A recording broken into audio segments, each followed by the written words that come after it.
Hey everyone, now this is the first in a series of piano tutorials in which we're going to be learning a set of variations that I've composed for you. Now if you're not sure what variations are, don't worry, I'll explain everything in a moment or two. What I should say though is that this is going to be both a standalone series, but it's also functioning as part of my intermediate piano series, okay? So if you're following the intermediate series, then this tutorial is lesson 6 in the series, and the subsequent tutorials on the variations are going to be lessons 7, 8, 9, 10, however many we happen to do. If you're following the intermediate series, that's where we are. I'm going to say some stuff specifically aimed at you intermediate guys at the end of the tutorial, talking about the scales you should be working on and so on. But if you're not following the intermediate series, it doesn't especially matter. You can learn the variations as a standalone thing. The only thing I would say is that you need a reasonable kind of music reading skill, okay? Nothing terribly advanced. If you've been through my beginners series of tutorials on YouTube, clearly if you're working on the intermediate series, or if you've done kind of grade 3 or 4 piano, then you should find all of these tutorials playable, if challenging, and that's deliberate because we're trying to teach you new stuff, but you should get on okay. Now, the set of variations I've written are called Uncle Harry's variations.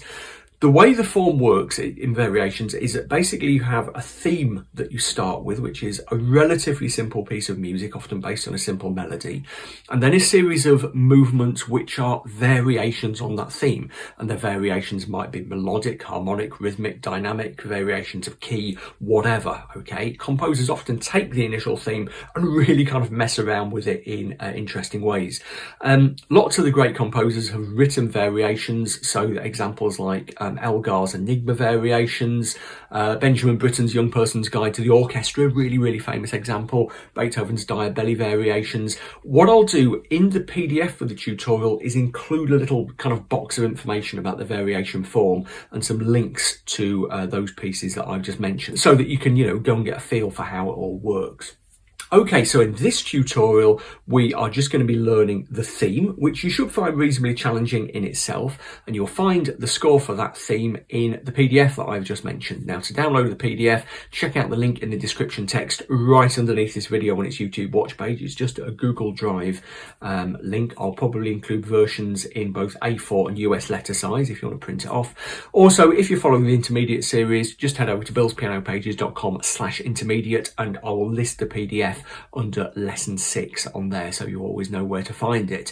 Okay, so without further ado, let's have a listen to the theme from Uncle Harry's variations, and then we'll talk about how you can set about learning it for yourself.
Okay, so let's start off by thinking about the big picture. I think the two things you really need to focus on here are expression and control. Expression in the sense that it's clearly quite an expressive piece. It's not mechanical, it's not rigid. There's quite a lot of scope here for putting your own interpretation on it.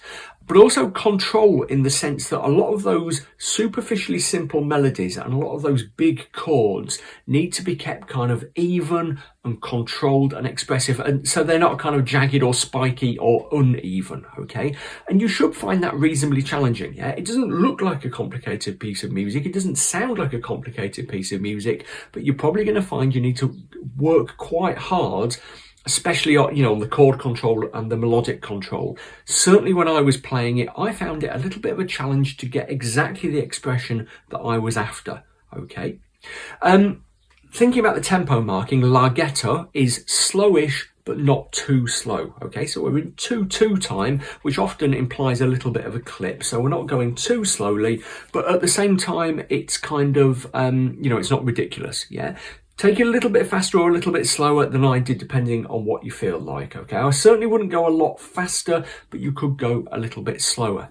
Now, larghetto, like a lot of tempo markings, as well as carrying a sense of what pace you should be playing this thing at, also kind of sends a message about what kind of music it is, okay?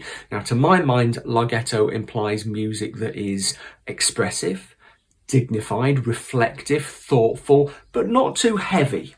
Okay, it's not really dramatic, it's not really crunchy, it's kind of a little bit light, a little bit throwaway, but at the same time, it has something to say for itself. And with that in mind, you might notice that I was using a little bit of rubato. Yeah, I was playing around with the timing, speeding up, slowing down, pausing just slightly after that expressive, that larghetto effect. Now, in terms of the stuff you're doing with your fingers, the actual physical movements you're making to play this piece, there's nothing super complicated going on, but there are one or two places that might trip you up. So I just want to mention a couple of those. Firstly, in general, watch out for all of the places where you've got multiple voices in one hand. It's never more than two voices in one hand, but in places like bar 7, for example. Yeah, where you've got the thumb holding the E and the upper fingers playing A, G, F sharp, G, up to the A and the finger switch, which we'll come on to in a second. There are quite a few of those. They're mostly in the right. So if you look at bars sort of 18, 19, 20.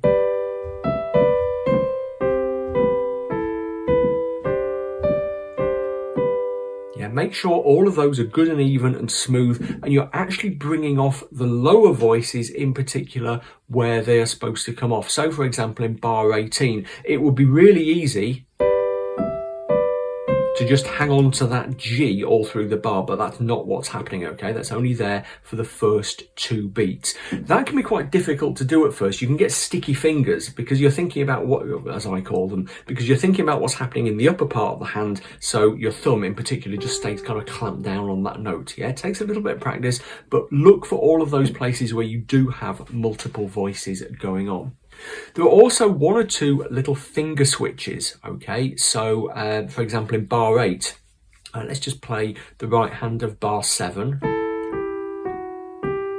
And we've got 4/1 marked on that A, okay? So as soon as we hit it with the 4th on the first beat of that bar, we're switching to the thumb. The thing with finger switches is to do them as soon as you can, okay? Don't hang around on them. There's another one in bar 20.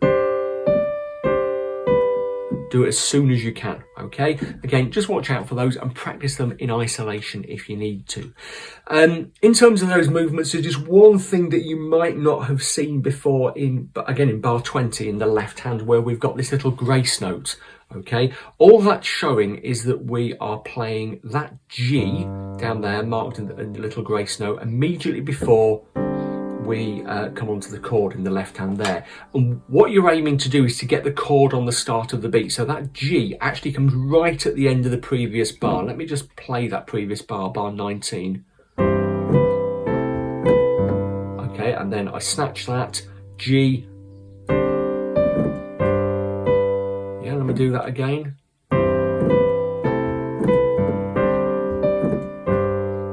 Yeah, and that's to keep that kind of that G in the bass. It's almost kind of a pedal tone that we're working with here, or that I'm trying to imply, and it's to kind of keep it present. And what you need to do there to keep that G sounding a little bit, I would use some pedal there. Okay, we'll talk about pedal more generally in just a moment. In terms of what you're doing expressively, I think you need to think about 2 separate things. First of all, the melody, and secondly, the chords.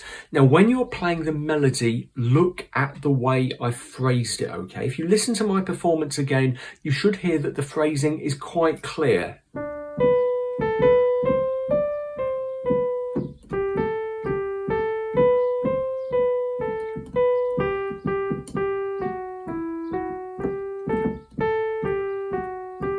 Okay, so there's a kind of a break between each phrase. Not a break as such, but just a tiny little breath.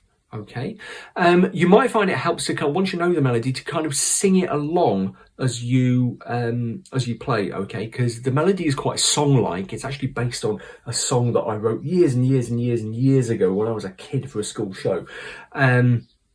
So just, try singing it, and you should find that actually the phrases end where you might take a breath, okay? It's quite a natural, quite an organic sound, but really try to respect those phrase marks. Look, by the way, at bar 8, where you've got the first note of a phrase actually in the left hand. I've just put it down there because it's simpler. So bar 7 goes... then you get your finger switch happens up there, thumb on the D, and that D in the left there is the first note of the melody in the right hand, except it's in the left hand. Yeah, and it just gives you a chance to jump up there to that chord. Yeah, so really look carefully at the phrasing there, and if necessary, practice the right hand by itself. Now the chords, I'm really looking for evenness here, okay? So as far as possible, each note should be sounding roughly evenly. They're never going to be perfect, okay? Absolute perfection's impossible, but it really matters, especially in some places where the chords are quite exposed. So I'm looking at bar 13, 14, 15 in particular, where you've got this big open G chord, okay, after this little section. Yeah, okay, really try to get that right. Listen to what you're doing, okay? Watch out especially for your thumb thumping down on things. It also matters in the left, especially in the kind of middle-ish section, so looking at bar 16 onwards. Okay, try to keep those even as possible if you can. The pedal is kind of necessary here, okay, but don't overdo it too much. So what I would do with the sustain pedal is bars 1 to 8, keep it as minimal as possible, okay? And I've written in the fingerings in such a way that you should be able to play that without having to rely on the pedal to stick things together too much. You might want to use a little bit of pedal in a couple of places and for effect in particular, but by and large, in bars 1 to 8, measures 1 to 8, try to stay off the pedal. Once you get into kind of bars 9 and onwards, you start needing to use the pedal, first of all for the effect, but also to stick things together a little bit.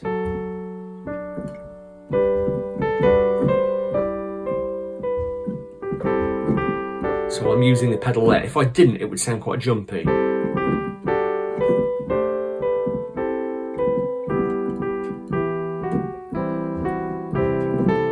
Okay, so I'm making it more fluid.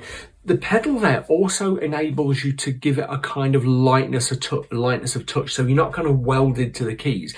In particular with those left-hand chords, don't feel obliged to jump really quickly from chord to chord because you want to have the full 2 beats on each chord. In the middle section in particular, you can rely on the pedal to hold the chord quite a bit.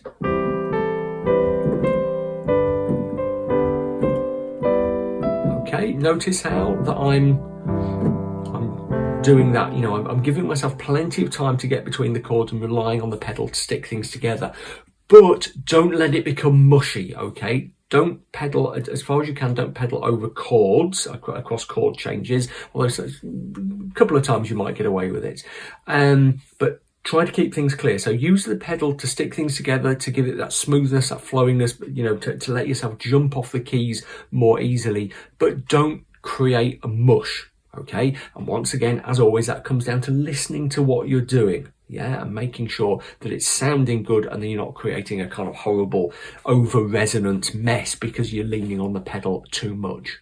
Okay, so there we go. Have a go with that. Play around. I think the audience for this series is going to be relatively small because it's relatively specialist. So give me a shout with any questions. Okay, stick them in the comments so that other people can see what we're talking about, and I'll happily get involved in a bit of discussion about this. I'm in the process of writing the next variations now, so I would have thought the next tutorial will follow about a month after this one, which will give you plenty of time to practice it.